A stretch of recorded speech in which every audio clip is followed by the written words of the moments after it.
Isang tindahan ng rice ball sa Tainan ay sumikat online dahil sa pinalaki ang rice ball. Talagang nakakagulat, pwedeng makabusog sa buong pamilya. Ang hindi inaasahan ay, ang higanting rice ball na ito, may kinalaman kay Tait Suing. Noong nagbukas ang may-ari sa Kaohsiung, ang ama ni Tait Suing ay Suki. Laging humihiling na palakihin ang rice ball. Nagbukas ng tindahan sa Tainan ang may-ari, umaasa na mabawasan ang pasanin ng mga estudyante. Kaya nagbebenta ng malaking onigiri, 4 na beses na mas malaki kaysa sa karaniwang onigiri, nakakuha ng atensyon.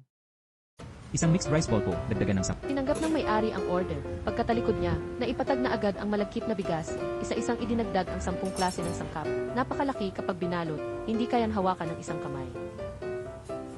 Hatiin sa 2 kainan. Ang mga tao sa bahay pwedeng pagsaluhan. Isang onigiri ay nakakabusog sa buong pamilya. Gaano nga ba ito kalaki? Mas malaki ito ng ilang beses kaysa sa karaniwang onigiri. Ang karaniwang onigiri ay mga 200 gramo. Tumatimbang ito ng 800 gramo. Ang higanting rice ball na ito ay nabuo dahil kay Taiwanese badminton queen Tait Suing. Mahigit 10 taon nang nagbebenta ang may-ari sa Kaohsiung. Ang ama ni Tait Suing ay Suki.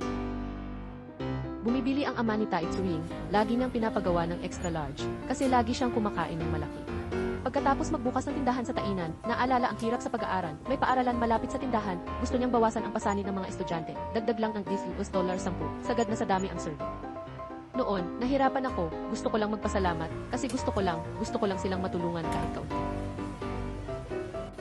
Malaking rice ball na puno ng pagmamahal, mura lang, sikat na sa internet, marami ang pumupunta para subukan ito, nagpicture pero di naubos, sana alam ng mga mamimili ang kanilang kakayahan. Huwag bumili dahil lang sa curiosity para hindi masayang. Gusto mo ba ang content namin? Mag-subscribe at i-follow na ang Liho TV.